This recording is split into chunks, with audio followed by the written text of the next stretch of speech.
Hi guys, welcome to the Marine Engineers IGS. I am going to discuss about the turbocharger surging in auxiliary engine. Okay, first of all, I just want to define what is the turbocharger, no?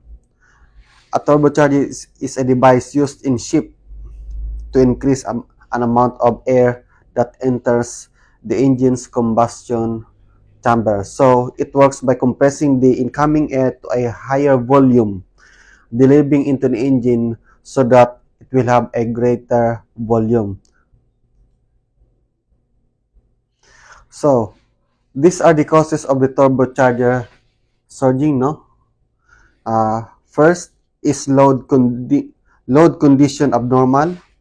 Second, defective turbocharger. Third, defective air cooler. And the fourth one is the exhaust pipe system plug. So, sa barko, kapag nagsusurge, lagi natin naririnig yung explosive sound, no?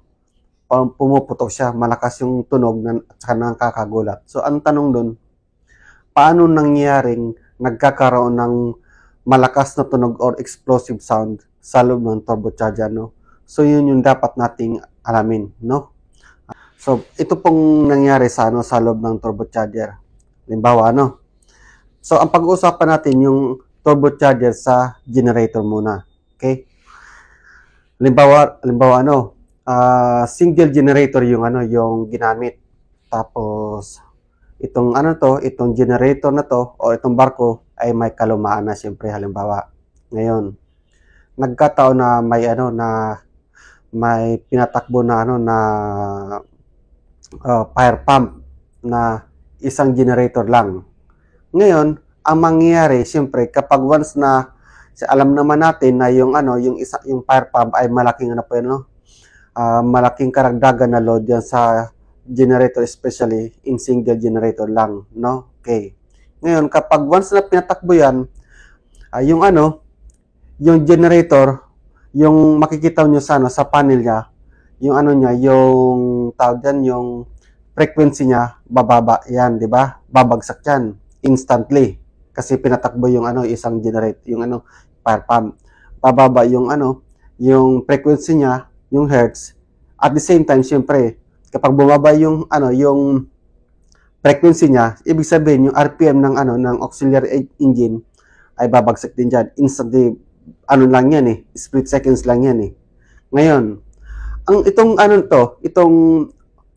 governor, kapag na-detect niya na yung frequency niya ay mababa at saka yung RPM mababa, sasabihan niya yung sasabihan niya yung tawag doon, yung fuel system, especially the fuel injection pump na magbuga ng maraming fuel para makompensate yung kakulangan, tapos ma-stable yung RPM sa halimbawa sa Daihatsu 900 RPM. Kailangan niyang ma-compensate yung kakulangan, dapat bubuga siya para ma-stable sa 900, di ba?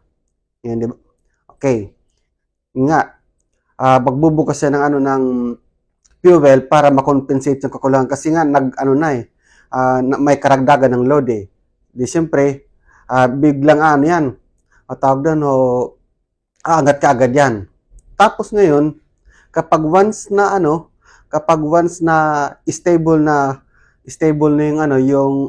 yung RPM, sabihan ni governor si injection pump na tama na yung supply ng fuel oil. Ngayon, ang problema siyempre nung once na nagbigay ng fuel oil, yung RPM ng tawag doon nung turbocharger lalo na dagdagan yan.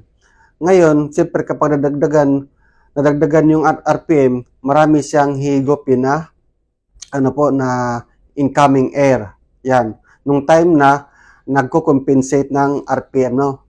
Tapos ngayon nagkataon lang na sinabihan si injection pump na tama na mag-supply kasi stable na.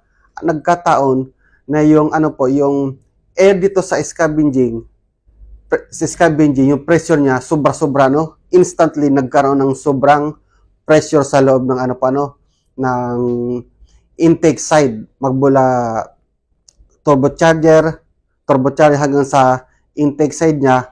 Malaking scavenging air pressure ang nag-accumulate kasi nga di na nagamit yung ibang nagkaroon ng excess na pressure.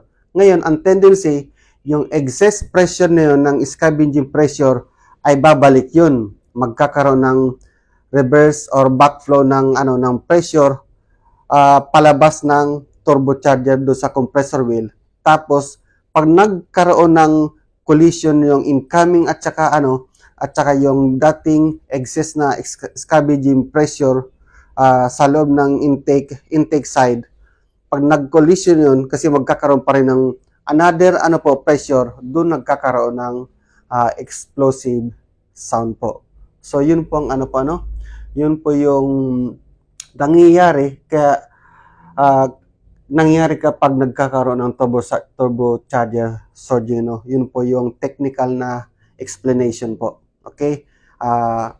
In short, yung nagkakaroon or nag-accumulate ng back pressure, tapos yung yung back pressure na yun lalabas doon sa compressor wheel, nagkakaroon ng collision ng doon sa incoming air, tapos pag nag-collide siya, nagkakaroon ng explosive sound po. Yun po ang reason po. Okay? So, ito po yung technical na na reason din kung bakit nagso-surge yung turbocharger surging in generator.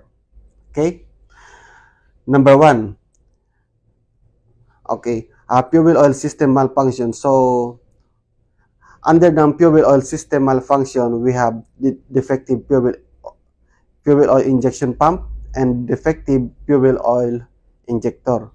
Sa sa defective fuel oil injection pump, nangyayari kapag nag-stick na yung pump rack kung na hindi na maigalaw.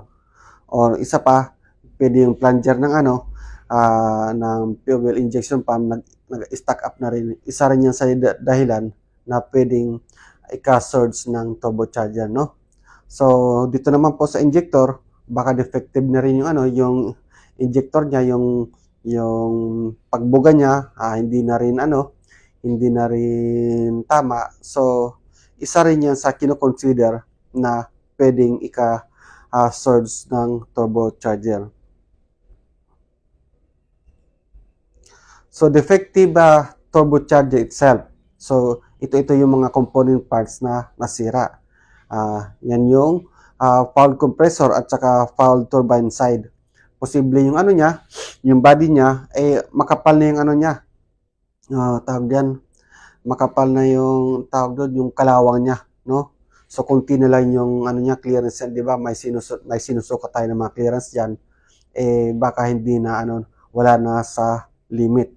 Ito pong other parts na to, pwede tong yung diffuser, turbine nozzle, at saka turbine rotor, baka damage na rin. Kaya ito rin po ang isang dahilan kung bakit nagkakaroon din ng turbocharger surging.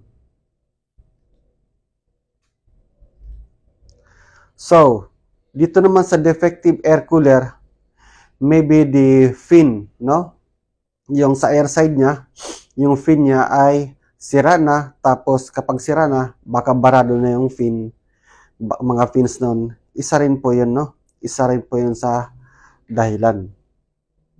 So, yun nga po, dito po nagtatapos yung topic natin regarding sa turbocharger surging sa auxiliary engine.